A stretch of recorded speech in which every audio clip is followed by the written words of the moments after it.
Վաճառակետում փակցված անվտանգ մսամթերք գրությունը ըստ մասնագետների իրականում չի նշանակում, որ մսամթերքը վաճառասեղանին է հասել բոլոր նորմերի պահպանմամբ։ Հետազոտությունները վկայում են, որ մսի տեղափոխումը իրացման ցանցեր չի վերահսկվում եւ սպառողը երբևէ չի կարող վստահ լինել, որ նախքան վաճառակետ հասնելը պահպանվել են մսամթերքի տեղափոխման կանոնները։ Տեղափոխումը իրականացվում էր բացառապես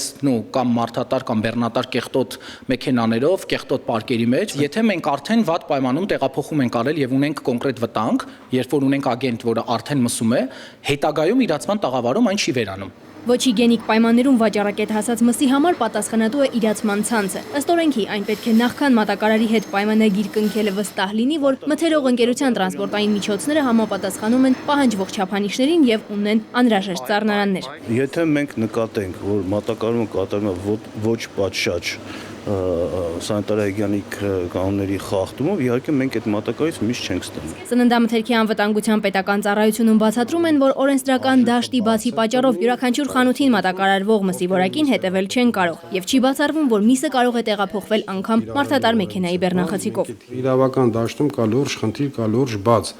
Մենք բազմաթիվ անգամ համոզվել ենք, որ վերջում խճճում ենք, չենք հասկանում այդ կենթաները, որտեղ ուղեկցող փաստաթուղթ չուներ, որտեղ ամորթվե ում կողմից եւ այդ մարդը այդ միսը ուր էր տանում հանձնել։ Մինչև տարեվերջ կառավարության հաստատմանը կներկայացվի վերամշակված օրենսդրական փաթեթ։ Նախատեսվում է արգելել բակային մորթը եւ այն իրականացնել միայն կենտրոնական սպանդանոցներում, որոնք կհամապատասխանեն սահմանված չափորոշիչներին։ Հենց սպանդանոցներից էլ միսը հատուկ մեքենաներով կհասնի վաճառակետեր։ Մարիաննա Դանիելյան, Արմեն Շահոյան, ժամը լրատվական։